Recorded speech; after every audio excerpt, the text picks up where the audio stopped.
Will, as you know, this show's all about contextualizing movies by examining their antecedents, right? Oh, absolutely. Yeah. So we've talked about the cinematic version of Frankenstein, how it was informed by two main sources: the British theatrical adaptation of Mary Shelley's revised 1831 version of her novel, Yes. and German Expressionist cinema. So we've already covered the latter in some detail, Mm, with Nosferatu, Homunculus, and Der Golem. yeah. Now we're going to shift gears and talk about the former. And to do that, we'll have a couple of guests coming on to help us out. Very cool. Very cool.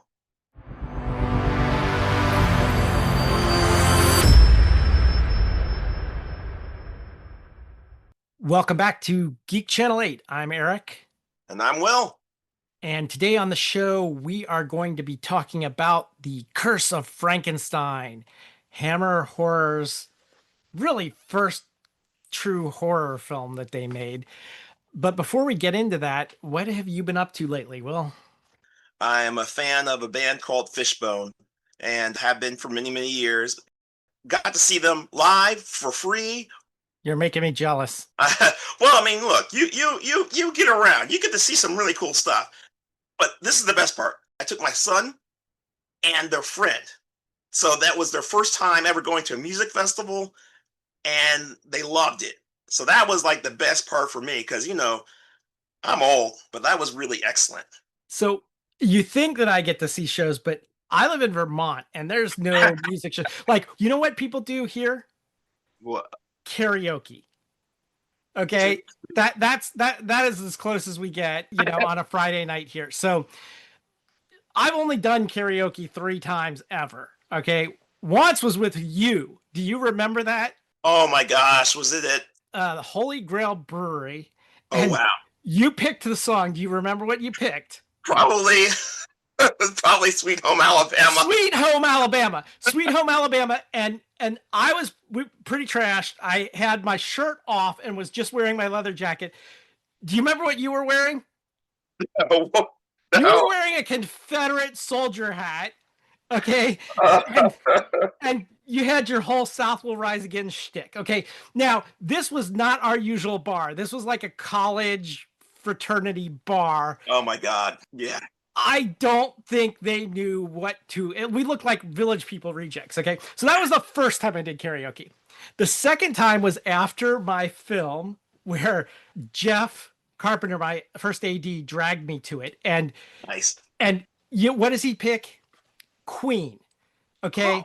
I can't sing worth a damn. And he picks Freddie Mercury, like one of the hardest to you're emulate, not right? gonna.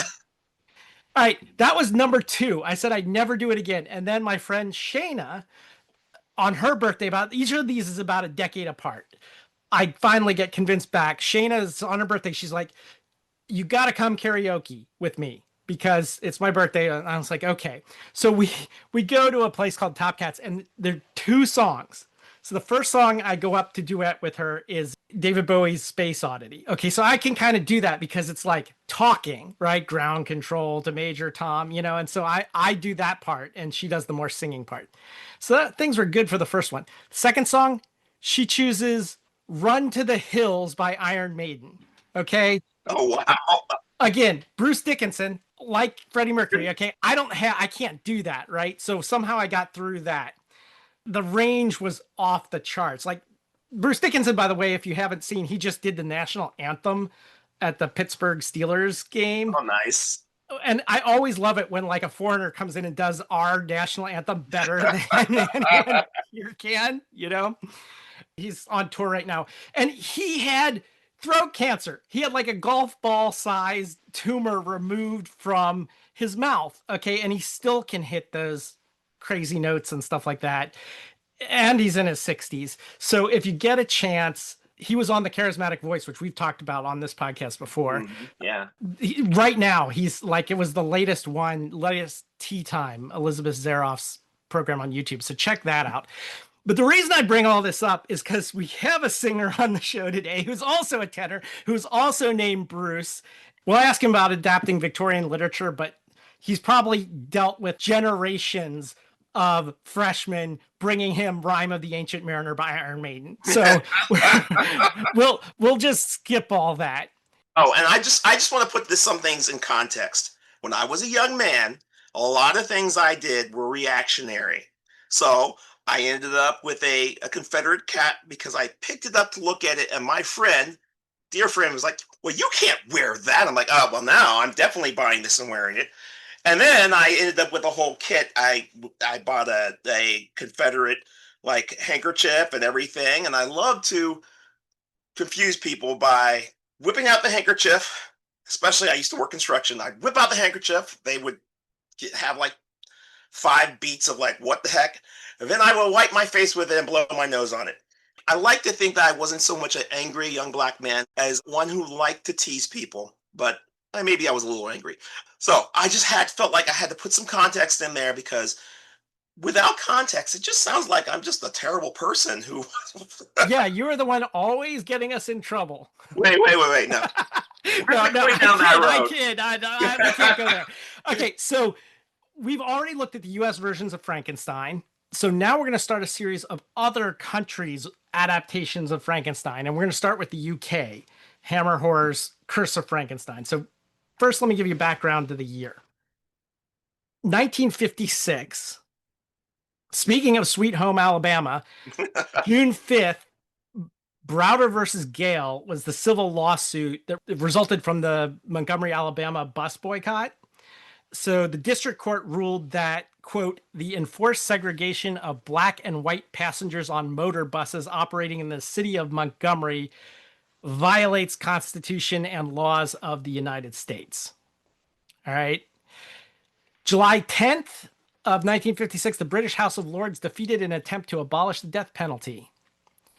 August 16th, at 73, Bela Lugosi dies of a heart attack. He was buried wearing his Dracula cape in his full costume and his Dracula ring, one of them. Wow. Forrest Ackerman ended up with another one. So he's buried in Culver City, California. September 10th, at the height of the Suez Crisis, France's prime minister, this is wild, I never knew this. France's prime minister proposed that they merge the UK and France. Wow. It was rejected by the British prime minister. Go figure. October 29th, the Suez Crisis, Israel invaded the Sinai Peninsula and pushed Egyptian forces back toward the canal. November 13th, Browder versus Gale hit the Supreme Court, the U.S. Supreme Court, and it was declared illegal, the state municipal laws requiring segregated buses in Montgomery, Alabama. So we're mentioning this because before we started recording the podcast, Will was talking about how busing was just a normal thing growing up. Oh, yeah. In our generation. I mean, and let's face it, that took a minute to play out. Yeah. Well, let's face it, still playing out. December 19th, suspected serial killer John Bodkin Adams was arrested for the murder of 2 patients in Eastbourne, England.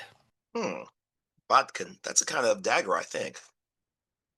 January 10th of 1957, Harold Macmillan became the Prime Minister of the UK after his predecessor, Anthony Eden, resigned, citing health concerns. February 4th, the first nuclear-powered submarine, the USS Nautilus, logged its 60,000th nautical mile, which matched the endurance of the fictional Nautilus described in Jules Verne's 1870 novel, 20,000 Leagues Under the Sea. It was not decommissioned until 1980. Whoa. Speaking of Jules Verne, on March 27th, 1957, the 29th Academy Awards ceremony was held in Hollywood, and Around the World in 80 Days won Best Picture. August 17th, suspected English serial killer Dr. John Bodkin Adams was found not guilty of murder. Oh, okay. Stuff still remains divided about him to this day, but he was accused of like 160 some murders. So, wow. May 2nd, 1957, The Curse of Frankenstein premieres in London. Allegedly, the producer Max Rosenberg pitched a film called Frankenstein and the Monster to Michael Carreras at Hammer Films, based on a script by Milton Subotsky. Rosenberg and Subotsky claim they were cut out of their profit sharing deal and only given a flat fee for bringing it to Hammer. And so a couple of years later, they started their own studio, Amicus Films, which became Hammer's big rival. Oh, neat. The screenwriter was Jimmy Sangster, and he claimed he had never seen Subotsky's script, and he claimed he had never seen the Universal Frankenstein films. And he adapted the book the way he saw it. The Curse of Frankenstein had a tiny budget of £65,000.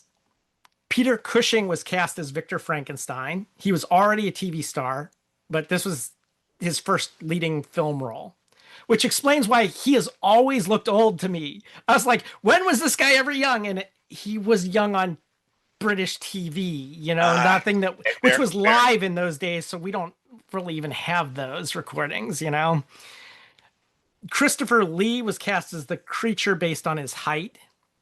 By the way, we're going to keep referring it to Victor as Frankenstein and the creature. That's how we've done it so far. We might be changing that up this time because our guests sometimes refer to the creature as Frankenstein. They'll explain that.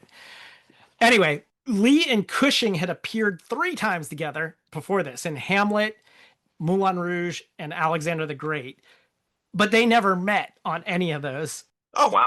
So this is the first time they met. And the way they met is allegedly Christopher Lee burst into Peter Cushing's dressing room and complaining that I've got no lines. He was not happy about that. And Cushing, you gotta stiff upper lip this, right? I can't do a British accent, but he said, supposedly, you're lucky I've read the script. Nice. Makeup artist Phil Leakey was tasked with designing a new look for the creature because the Karloff type makeup that was created by Jack Pierce, that was copyrighted to Universal and is to this day. It will be entering the public domain soon. And I'll go into that because we have a retraction to make here soon, but we'll talk about that in a minute. The Curse of Frankenstein premiered in London on the 2nd of May, as I said, 1957 at Warner Theatre in Leicester Square. In the US, the film was released on the 20th of July by Warner Brothers with X the Unknown as the supporting feature. Listen to our episode on X the Unknown for more about that film. It was a box office smash, especially in the UK and Japan and the US, grossing in the millions. And for many years, it held the record for the most profitable British film ever produced in the UK. The reviews, however, were not favorable. The Tribune called it, quote, depressing and degrading for anyone who loves cinema. Oh, my. The Sunday Times said it made it difficult to defend cinema against the charge that it debases, like all of cinema, right? The Monthly Film Bulletin said, quote, an ill-made script, poor direction and performance, and above all, a preoccupation with disgusting, not horrific charnelry, unquote. But it did say it had excellent art direction, color, and musical score. In the US press, Harrison's reports called it, quote, well-produced but extremely gruesome, unquote, and said that it would sicken many people and was unsuitable for women and children, and said, quote, the photography is very fine and so is the acting, unquote. New York Times called it a routine horror picture in which everything that happens has happened the same way in previous films, unquote. But Film Bulletin said it was a rattling good horror show. And Variety said that Peter Cushing gets every inch of drama from the leading role, making almost believable the ambitious urge and diabolical accomplishment. Direction and camera work are of a high order, unquote. Okay. So there we go. That's kind of the background. I think it's time we bring in our guests this week. Yay!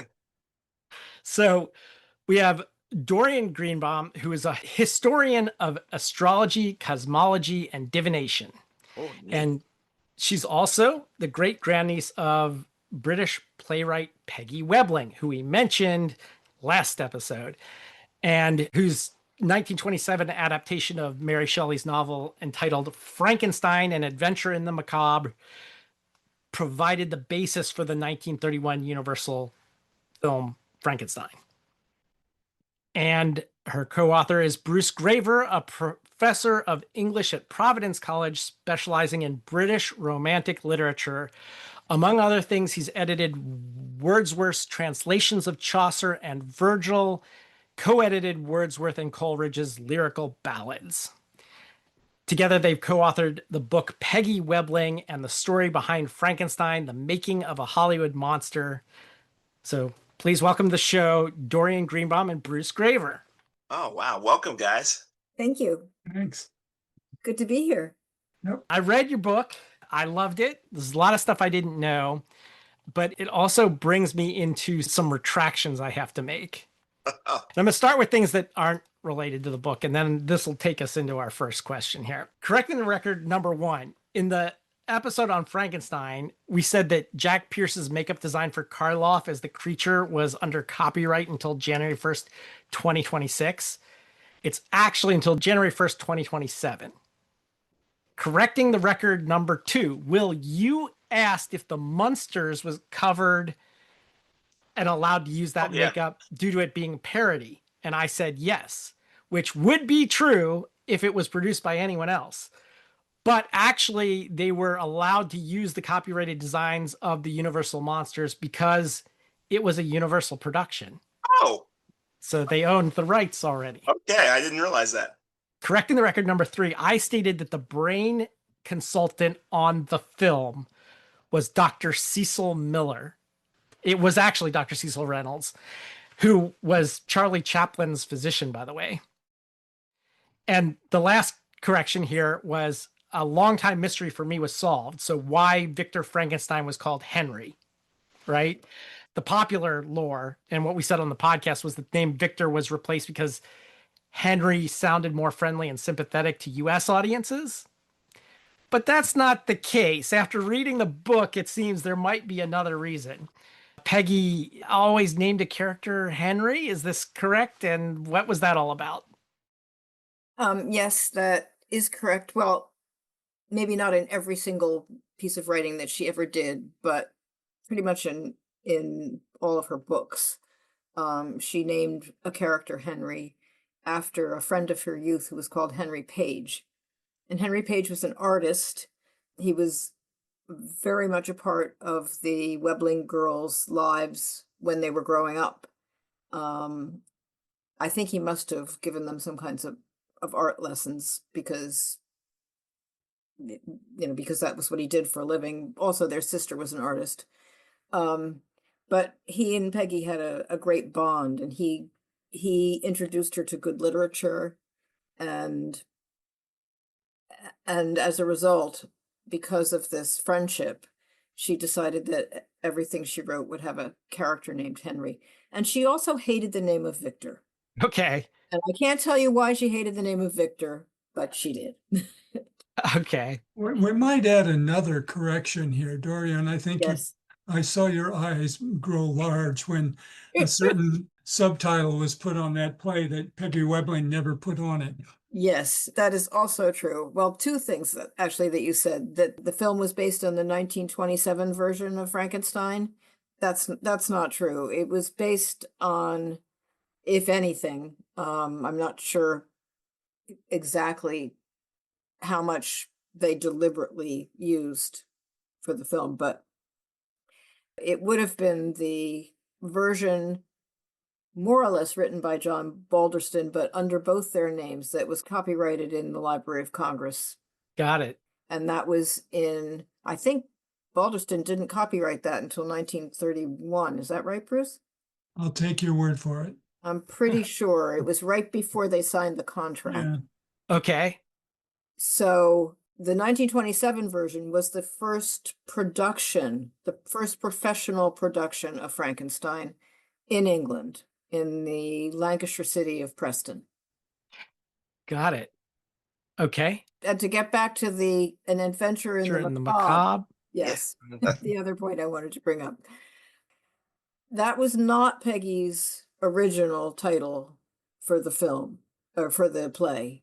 She just called it Frankenstein, based on Mary Shelley's wonderful story or something along those lines, but it was just called Frankenstein. And we think, Bruce and I, that it might have been the idea of Hamilton Dean because it sounds kind of sexy. And it shows up in an interview with Dean, doesn't it?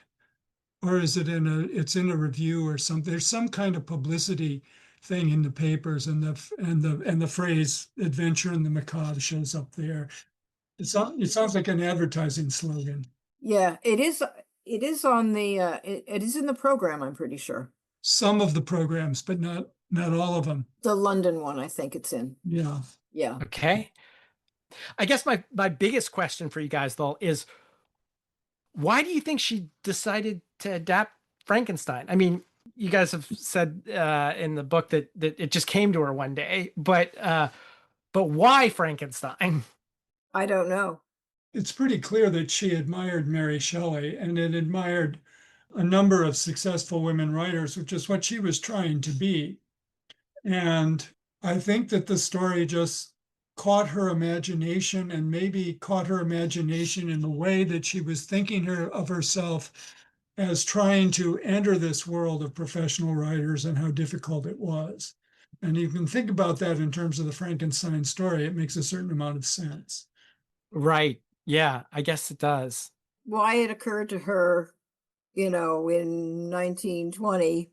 I totally take your point, Bruce, and I totally agree that she would have known Mary Shelley's Frankenstein. She would have known Mary Shelley as a writer and a feminist, well, her mother at least, and that those could all be reasons, but why at that moment we can't say. But except that she wanted to write another play. She'd already written a play that had been produced, and I think she wanted to write another one because she thought maybe plays would be more lucrative than churning out novels every year. And it just popped into her head. And she says this in two different places, both in her unpublished autobiography and in an interview that she gave to a reporter after Frankenstein became a hit in London. So, yeah. So for all those reasons. Speaking of the feminist angle, I noticed one major difference between Dracula and Frankenstein is that in Dracula, women seem to play a bigger role. I think of not only Mrs. Westenra and Lucy Westenra, but Mina herself is very pivotal in the taking down of Dracula. However, not a lot of important women roles in Frankenstein. And so I was wondering if Peggy did anything to change that in adapting it or not. Well, one of the scenes that Universal borrows that actually didn't take place on stage in Peggy's play was the drowning of the young girl. In the play, that young girl is Henry Frankenstein's younger sister, who is disabled and seems to recognize in the creature a kind of disability that reflects her own. And she's kind of a Tiny Tim sort of figure. She's a blessing to everybody, and she's the only person who actually seems to understand the creature, or as Webling calls him, Frankenstein. Yeah. And then she takes him out on a boat ride, and he throws her in the river because he thinks it looks pretty to see things fall through the water. And of course she drowns. Yeah. So this is something that never made sense for me until I read this, because in the Universal movie, it's just a normal little girl. Yeah. She's not disabled in any way. And in every other version of Frankenstein, it's just a normal girl and he throws her in the water. And I'm like, well, she lives by a lake. Can't she just swim to the edge and jump and come back out? Now it makes sense that she was sort of this Tiny Tim type character that was drowned much easier from being thrown into a lake. Well, he actually presses her face down because he wants to see, her face under the water looking beautiful as he sees the flowers floating on the water and the leaves floating on the water. Yeah. So, I mean, he obviously has no idea that he'll kill her that way. Right.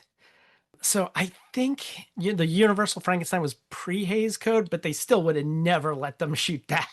Like, now it makes more sense to me why just throwing the normal little girl in the water as she drowns. In the 1931 film, scene was cut in many releases because they thought it was too gross. Just as it was still As it cut. was. Yeah. And they echo that scene in Curse of Frankenstein when they've got the little boy in exactly the same position by what looks like exactly the same lake. Yeah. I noticed that too. Yeah. You mentioned a second ago, Bruce, that calling the monster Frankenstein is something else that really starts with Peggy. Now we think of the monster as being Frankenstein. It's just known as the monster or the creature in the book. What happened there? Well, if this is something that had been happening with Frankenstein adaptations almost from the beginning. There's one called The Monster and the Magician, and it's pretty difficult to figure out which is which in the production. But I mean, what she does is she decides very deliberately that you have a character on stage, it's got to have a name. So she names it Frankenstein, and that becomes part of the way in which she's working with the doubling of Henry and his creation, which is something that's really part of Mary Shelley's book that she understands that I don't think any of the earlier adaptations did, except for the Edison film. Yeah. Yeah. We talked about that when we did the Edison film, how it reminded us a little more of a Jekyll and Hyde type situation with him seeing himself in the mirror. The monster in the book actually speaks, at least at a certain point. But in the play, is this the first depiction of the monster as not being born fully formed, not being able to speak, mute, or having difficulty speaking, being an innocent? Most of the depictions I've seen of the Frankenstein monster is along the lines of a toddler at best. And the question is like, okay, so at some point we go from I've created a man who can think and speak to I've created this thing that's not fully formed yet, if it ever can be. But is this something that Peggy brought into the world of Frankenstein?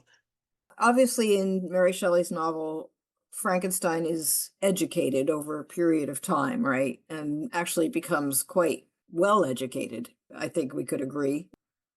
In the play, she knew that she couldn't have that long arc. And I think she was thinking of the monster or the creature or whatever you want to call him at that stage as someone who was in a way born innocent or created innocent and created like a blank slate, maybe.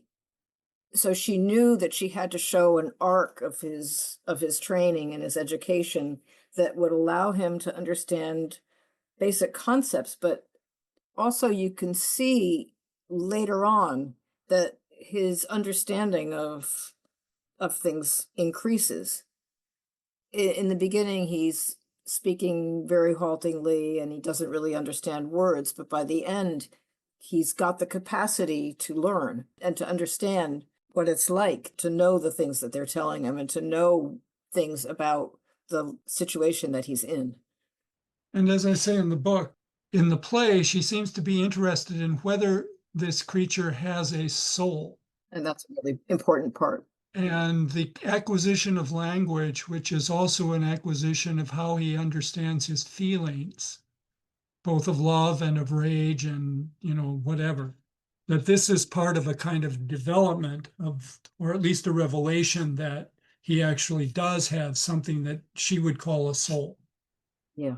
Now, in the earlier Frankenstein adaptations, the creature is pretty much illiterate.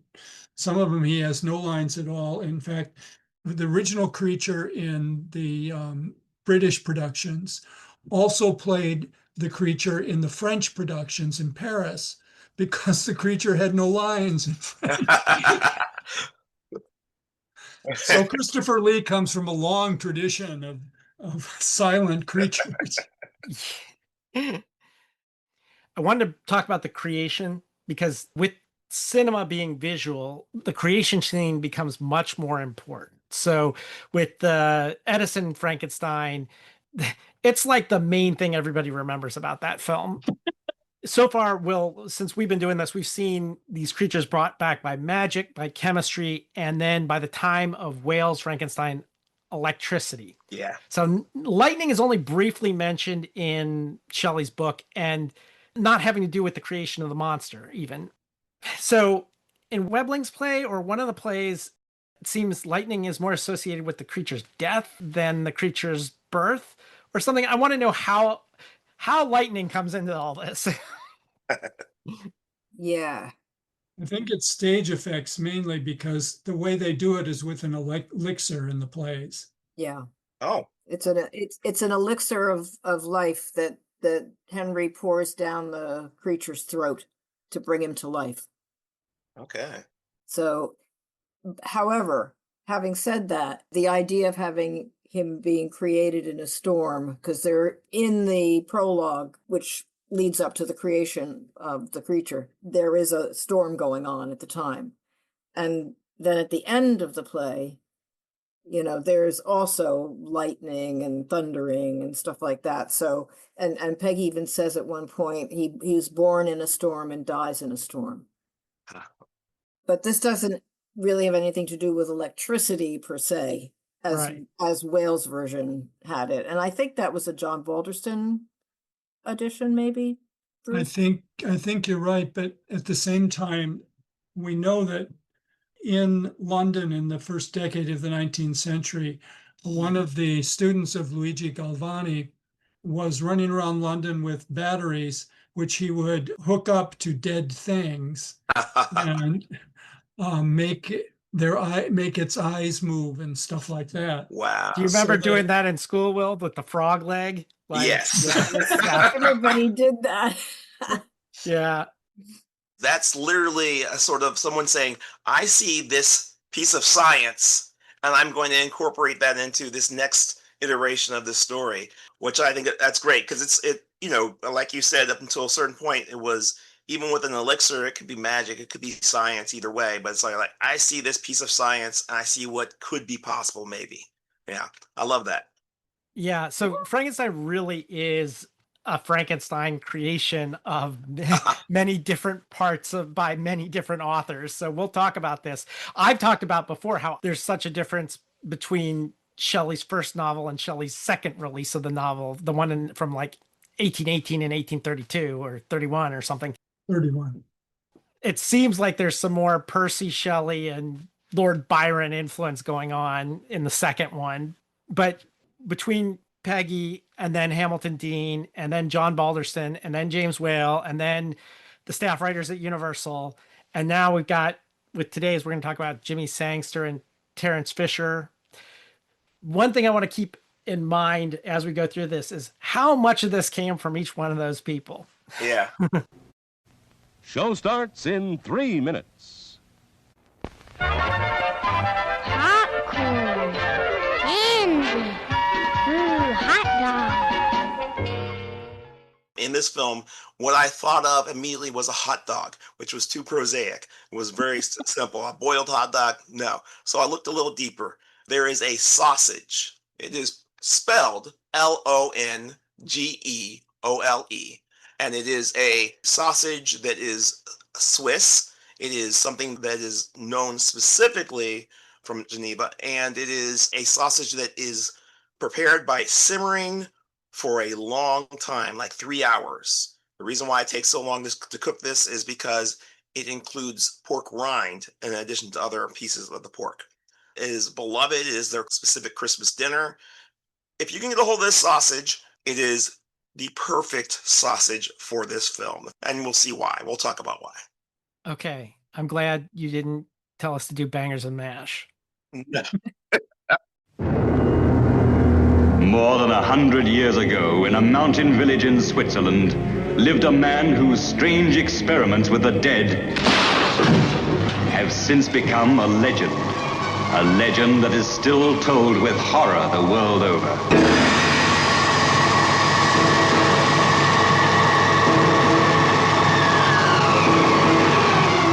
We've only just started, just opened the door.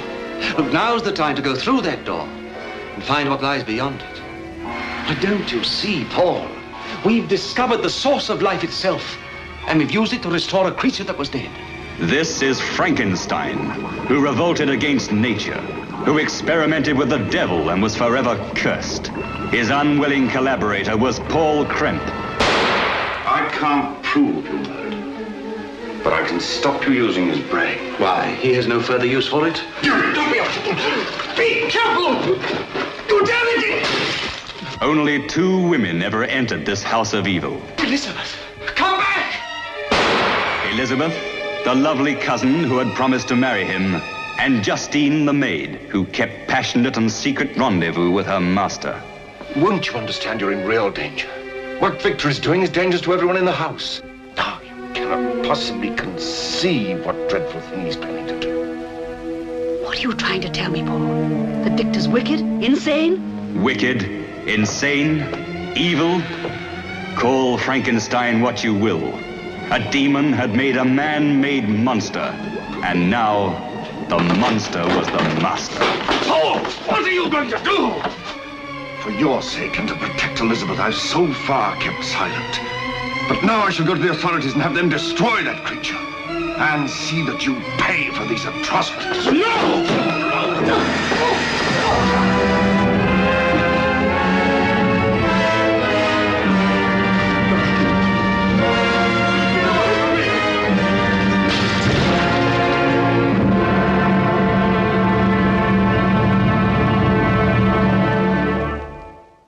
So for the first time, we're in color now, Will. So we've done from the 1910s, we've done the Edison Frankenstein and also Homunculus. Mm-hmm. And then from 1920, we did Der Golem. And from the 1931, we did Universal's Frankenstein. 1944, we did House of Frankenstein. And now here we are in the 1950s, all right? So now we're finally in color.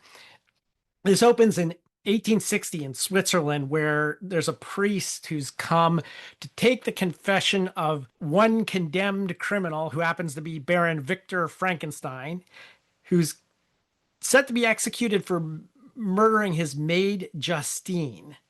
And so he starts relating his tale to the priest. When he was 15 or something, his mother passes away and he becomes the Baron Frankenstein, in charge of the estate, and his aunt Sophia and his young cousin Elizabeth come to visit to make sure that he'll keep supporting them, which he agrees to do. And he hires a prominent scientist named Paul Krempe, I think was the name. Krempe, to tutor him. And so in a couple of years, he learns everything Krempe can teach him. And then they start doing their own scientific research. They manage to bring a dog back to life at some point, and then he decides to create a human from body parts. Krempe is helping him out in the beginning. He assembles this body from a robber's corpse that he got from a gibbet and hands and eyes that he purchased from a charnel house. And so he's in the process, and at some point, Krempe's like, out of here. He thinks he's crazy. We can't be doing this. And meanwhile, Elizabeth who's now all grown up and is set to marry him, has moved into the castle. Okay. That's a chunk. I don't want to go too far into this, but let's start with that. I'd like to hear a reaction we'll start with Bruce on this.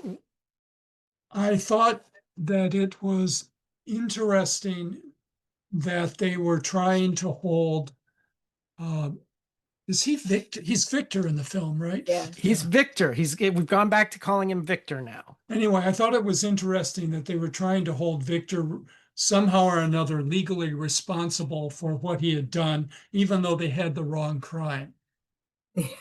Right. Well, he is kind of responsible for the maid's death. We'll get to that. Yeah. Well, that's just an ancillary crime, though.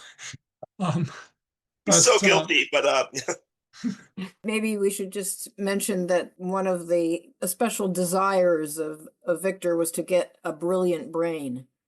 And so he invites this brilliant professor over for dinner and then basically pushes him off the balcony and he dies. And that's how he gets the brain. Yeah. Yeah, I want to mention that the way he gets him to come up the stairs is he wants to show him his painting that he has, which is Rembrandt's anatomy lesson of Dr. Nicholas Tulp. You know? Oh, I didn't get that. Okay. Yeah, in miniature, however. I mean, the real Rembrandt is huge. It has to, yeah. So he pushes him off the balcony, and then after the funeral, he goes, opens the coffin, takes the brain out, and in the lab, this is where Paul and Victor have their falling out, right? This is where he's gone too far, and so they get into a fight. It ends up glass gets smashed, and unlike the criminal brain incident of 1931, where they're just like, oh, I dropped the good brain, I'll just take the bad brain instead. No, this time it ends up, he's still going to use this brain. He's got forceps and he's pulling the glass sherds out of the brain.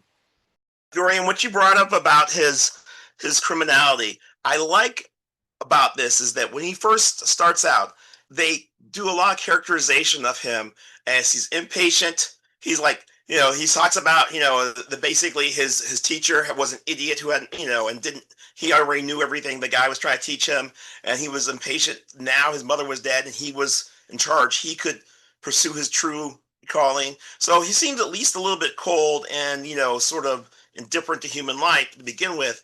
But as it goes on, we see him basically, this is not a good person, and part of what they show that is they show him having an affair with the maid.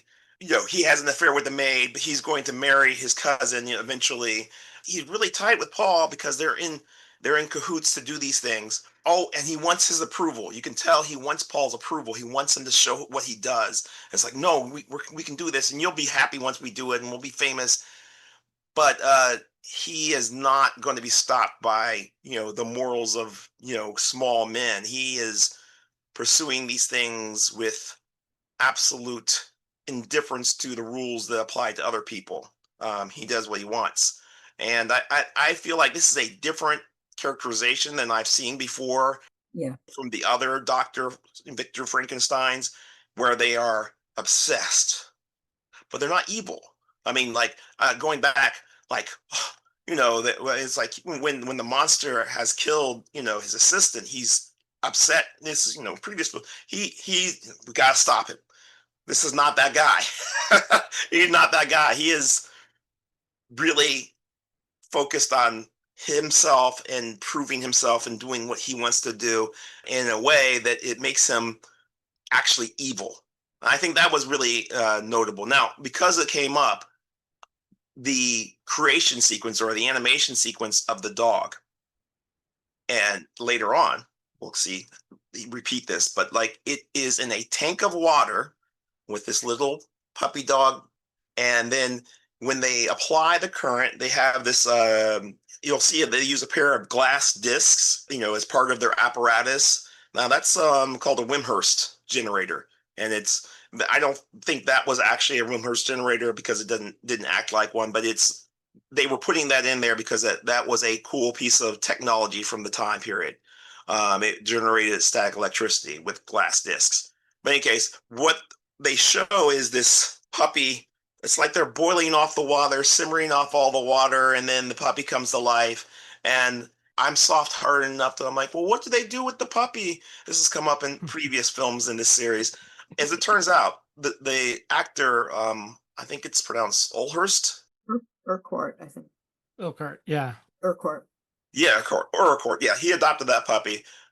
Brilliant performance by that guy. He really gave me a lot of for modern audiences. If you're familiar with Riker from Star Trek, he had that. I don't know, the rakishness, and I don't know. It's just, I'm like, dang. I'm like, are these guys related? I don't know. Yeah, I can see that. The reason why I chose the long cooking sausage is because of the hot dog in the boiling water. That's the tie-in. But also, sorry, Bruce and Dorian, hang on for a second, because I got to ask Will something here. Will is a electrician. Yeah. So I always have got to get his opinion on the plausibility of reanimation. So is these discs, is that going to be better than lightning or not? Yes, I would say you could produce a more consistent current that way, but it wouldn't be as nearly as strong. Okay, the disc use a more capacitance than it is a battery or something like that. As our guest mentioned, you can make muscles jump with proper application of electricity. I thought it was interesting that the liquid sort of cooked off. Well, if you're doing something that's called electrolysis, where you're separating the oxygen and the hydrogen in water, you can do that by running current through it. It will get warm, so it will evaporate. If you had a creature or a hot dog in there, you could cook it that way. But because of the nature of these things, some of your electrodes, some of the ions would actually end up deposited in the medium because it's going on its way to the other side. Blah, blah, blah. Essentially, it was pretty good for science fiction. I thought it was pretty neat. Let me tell you, since I have a psych degree and stuff, let me tell you about my take on things with the brain here. All right. So where we left off, we was picking the glass out of the brain. Okay. Remember when the criminal brain thing happened? I was like, that's not how brains work, right? But damage to a brain, as we'll see, this particular version of the monster, or as we'll call him this time as Frankenstein, is psychotic, and damage to the brain actually will do that to you. So that part makes sense. However, I couldn't sit there and pick glass out of brain. Since we last recorded an episode, Will, my job is creating educational video. Yeah. I had to be in a brain lab shooting video of the dissection of a human brain this far from it, like a foot or two away from it. After smelling formaldehyde for 2 hours, I had to lie down. I was probably out for the rest of the afternoon from work. But anyway. One thing about the brain and him picking the glass out of it and using it again, right? I mean, it's kind of in a way, it's damaging the brain so that the creature is not going to be a normal human being type of person, right? However, I just thought to myself when that happened, well, why doesn't he just go get another brain? I mean, why is he trying to fix that one? It's obviously damaged. To me, that was a plot flaw.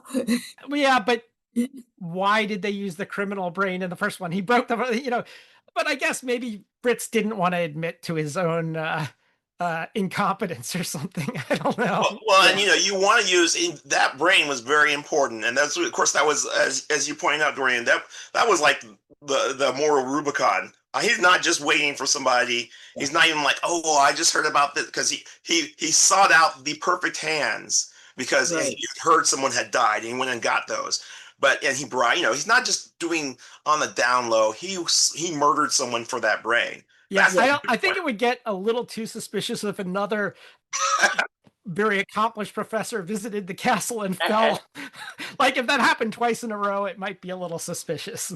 Well, that is true. That is true. I just thought, well, your brain is spoiled. Now what do you do? It seemed. Yeah. Okay. So we revive the creature and he is psychotic due to this brain damage. First, we have that scene that we already mentioned where he goes in the woods. There's a blind man who he kills. The little boy's by the lake and you think he's going to get thrown in, but I'm pretty sure he gets killed anyway. It just happens off screen.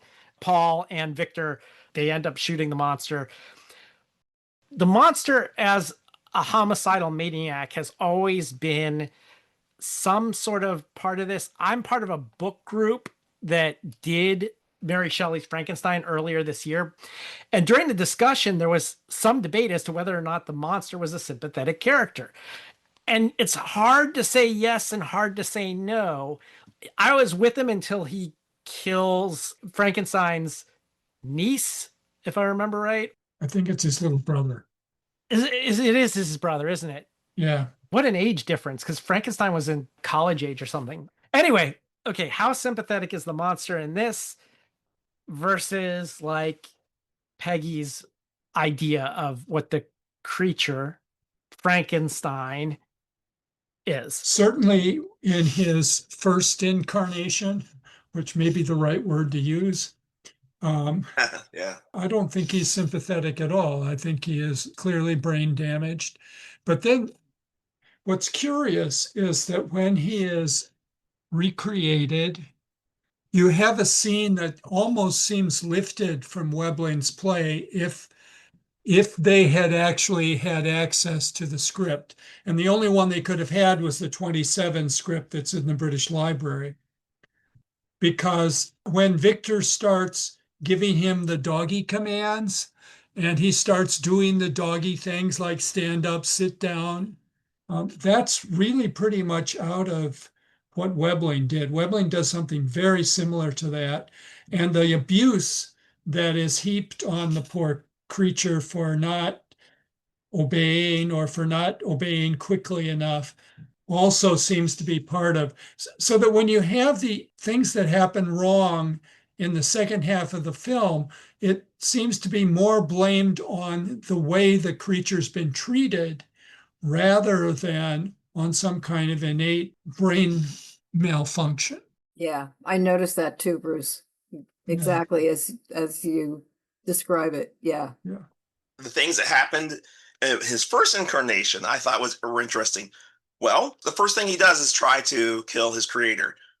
But if he has any memory at all, he knows his creator killed him. So that seems reasonable. Even the blind man in the forest, he doesn't do anything to the blind man, but the blind man is so scared, he is swinging his stick at him. He is attacking him because he's not speaking. He knows he's there. And eventually he takes the stick and he breaks it into, and then, bad things happen. And we don't know what happens with the boy, but presumably, because we came running because he heard his grandfather and he was not going to not attack. It's very ambiguous what is going on. If you've ever been through surgery, you can imagine coming out from the other side of that. I don't know what happens to you when you die and get brought back by Frankensteinian science, but I still have a lot of sympathy because essentially, to me, he is a victim of Victor's hubris. And then, of course, we get to see even more of that as it goes on. Eric, I think you mentioned, and you were asking about how many women versus men are in these two Gothic tales. And the essential thing to me about the Frankenstein stories is that it is men usurping the power of women to create life, right? Right. You could have a woman doing it, but then it's her replacing something she already has to give. So it's always been men usurping the power of women to create life. Okay, now I'm going to raise this life and teach it or not. I'm going to abuse it or not. Versus, honestly, with vampires, there's an extension of life, and ultimately it's about knowing these unspeakable things and sharing them. It's about corruption. It's a whole different point of view where, at least from the point of view of the time periods that we're talking about, where these things originated, corrupting women is, they're innocent, and so we'll corrupt them. So I'm a corrupting force, and I will corrupt them. And then, of course, the men enter into it because they're there to save them. Well, let's not forget that the one woman that dies in this is pregnant. Yes. Right? Yeah. Yeah. And they do I don't know how to put this without seeming sort of, I have never, whoever plays Elizabeth in that film has some of the lowest cut dresses I've ever seen. Yeah, I noticed. This is typical of Hammer. This is a Hammer horror trope, is the low cut dresses. When we talk about Dracula, we talked about that as well. I mean, she's so markedly feminine or so markedly female, and in some sort of sense, she looks like she's fertile, right? And yet he'd much rather mess around in the lab with this thing with the funny eyeballs, which I don't quite understand. Well, I mean, there's a real irony in the way that they present Christopher Lee here, because Victor thinks he's making something brilliant and beautiful, and he doesn't even get the eyeball colors right. Spoiler alert. Spoiler alert. This is a spoiler alert. So they shoot and kill the monster. Afterward, Victor digs him up, brings him back to life, traps the maid, Justine, in the basement with him, knowing that the monster will kill her to get her out of the way because she was threatening to blackmail him if he didn't marry her. He's, of course, already pledged to Elizabeth. So on the evening of their marriage, Paul comes back to the castle, finds out that Victor's still up to his old tricks and has revived the monster. And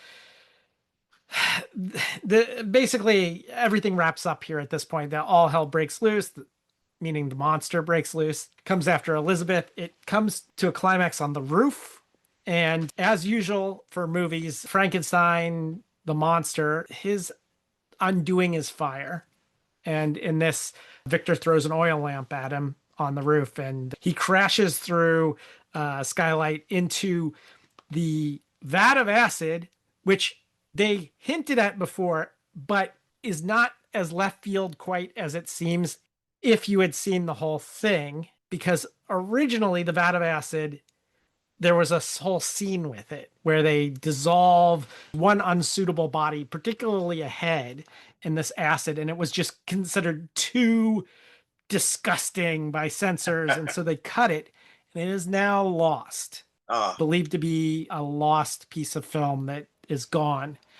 Anyway, I wrapped things up pretty quickly here, but the movie does wrap up quickly. It's a pretty quick film, 88 minutes long. At the end, it comes back to the condemned Victor Frankenstein, and Paul comes to visit, and he begs Paul to tell them the truth. There's, of course, no evidence because the monster fell in the vat of acid and, is completely dissolved. Paul does not say anything, and he leaves and tells Elizabeth there's nothing they can do for him. So Victor's led to the guillotine, and that is the end of this. I want final thoughts on thumbs up, thumbs down. Did you like it? Did you not like it? Most importantly, how much of Peggy Webling's influence is shown in this film, even though they made a conscious decision to try to stay away from the Universal version. Inevitably, some stuff had to have still made it in here. Yeah. Well, bringing up the guillotine at the end, I thought that was actually a nice touch, because he had cut off the head in the beginning, and then he gets guillotined himself at the end. So, that seemed very fitting to me. And I thought the acting in the movie was pretty good. I mean, they weren't over dramatic, I would say. It's difficult to say how much they might have, how much is like Peggy Webling's. I mean, obviously they would only known of what was in Peggy's version from what they could glean from the movie, which says it's founded on her version. But if you haven't read her version, it's kind of difficult to know. Only the screenwriter said he hadn't seen the Universal films. That doesn't mean that the director didn't. And Right. even though that was Balderized or Balderstonized, yeah, he still may have incorporated stuff consciously or unconsciously in this. We'll kick the Right. question over to Bruce. Yeah, Bruce might have more insight. They could have looked at the 27 script in the They British could have. Library. True. And I think that training scene with the creature chained up looks like they had seen at least the first act of her play. Yeah, that makes sense. But there's not much else. The other thing that I think that the movie does that her play does, her play is very much a kind of drawing room drama. And what you watch is the way in which a domestic world gets ripped up by these boys going off and doing their stupid stuff rather than playing with the girls. And that is very much brought to the fore in the Hammer film. Those two, they're living together. I know. I That know. was a weird thing too, wasn't it? She lived for like years in the house before they got married, and they never actually show the marriage. Yeah, the wedding scene or whatever that there It's is actually none. it's Yeah. it's the pre-wedding. It's the night Yeah. before the marriage, right? Besides, she's really in love with Paul Krempe anyway. Right, of course she is. Yeah, so you get into that sort of love quartet kind of thing that actually Balderston is more Yeah. into. Mm. Because the Balderston version of the play talks about, Victor having a secret yen for Amelia, as he calls her in the play, in his version. I liked the film, but I found the lab really, I mean, I couldn't figure out what all of those beakers and things were there for at all. Yeah. I think they were Yeah. kind of throwing everything into the pot. You've got the bubbling beakers and you've got the electricity and, you've got every possible method of bringing something to life. Just Lots of red liquid. all sitting there. Yeah. Yeah. Which is obviously supposed to be blood, I suppose, right? Well, they had color, so they were going to use it, Yeah, there's that. Yeah. I'm generally not really a fan of horror films, so I guess I could appreciate some of it, but would I have watched this film had you not asked me to watch this film? No. I probably did watch it. I had a professor who used to have students over to his house on Saturday night to watch creature features, but I don't remember it. The one thing that I found really curious was the casting of Cushing, because at no point in the film does he look less than 10 years older than his teacher. Yeah. Yeah. Right. Yeah. Like I said, he's always been an old man to me. Like I saw Star Wars when I was 7 years old, and so to me, he's Grand Moff Tarkin. Like that's who he is, Well, And then he I was went in- back and I'm like, surely from the 50s he looked younger, and he's like, no, he didn't age very much. He's still an old guy. I think he was in his 50s, in the 50s. Yeah, Wow. he might have He been. looks older than that. I don't know. To me, the most notable thing was actually the depiction of the Baron, of the Doctor, as evil, as a bad guy. Yeah. He was not a good guy. He wasn't even nice. He didn't even put on the airs to be nice. He just basically was dismissive of anything that wasn't what he wanted to do. Found myself really vibing with him as a young person. Like, oh yeah, obsessive, no. And then I'm like, oh no, you're just a jerk. In addition, you're a jerk. But I really loved Paul's character, the actor, he just had like riz, as the kids would say. I love that. Even though Elizabeth, the actress, she didn't do anything particular for me in terms of like her performance, they gave her things to say. They gave her things to do. They gave her an active, yes, this is where I'm supposed to be, and I'm doing my duty as a woman in this society, and where else am I going to go? I mean, I depend on him my entire life, but like, well, I want to spend time with you. I want to do what you're doing. I want to know what's going on. When I have the opportunity, I actually am going to physically insert myself into that space. I thought that was great. And even the Justine character, she is the maid who's being taken advantage of by Victor. Yet when she's being cast aside, she threatens him and says, I can find out what you're doing. You can't do this to me. As important as any monster or whatever it is, it's most important, how do the people react? What are they doing? Because ultimately, that's where we insert ourselves. Yes, you can have empathy for the monster. I think it's very limited here in terms of like, I can't see myself as the monster, but I can be like, oh, that is not okay what you're doing there. So I would actually give this a thumbs up. This is better than a lot of the things that I have been glad to watch for the podcast. Yeah, Dorian, you're not the only one I make watch films that they want to watch. It is a labor of love. This is my brother from forever, and we get to hang out and talk about stuff we love or don't love, but we love talking about it. And anyway, this iteration brings something to the Frankenstein canon that is new and good. I like it. All right, so that's 2-1. So I got to weigh in on this. So growing up, we came about in the generation after this, Will. So I think it's how you first experience Frankenstein and Dracula. So for me, I first experienced Frankenstein because there were 16 millimeter prints, particularly of Bride, circulating in the libraries. And a friend's dad, who was very into movies, like showed it to us at a birthday party when we were little kids. Also, they showed them in our school, right? Yeah. So for me, the Karloff, Whale, Universal films, to me, that is Frankenstein. I first experienced Dracula on TV on Creature Feature Night on the local UHF station, and that was the Hammer horror Dracula. So to me, Peter Cushing has always been Van Helsing, and Christopher Lee has always been Dracula. But for Frankenstein, it's always been Colin Clive and Boris Karloff. I'm this hybrid between the two. So this is not my Frankenstein.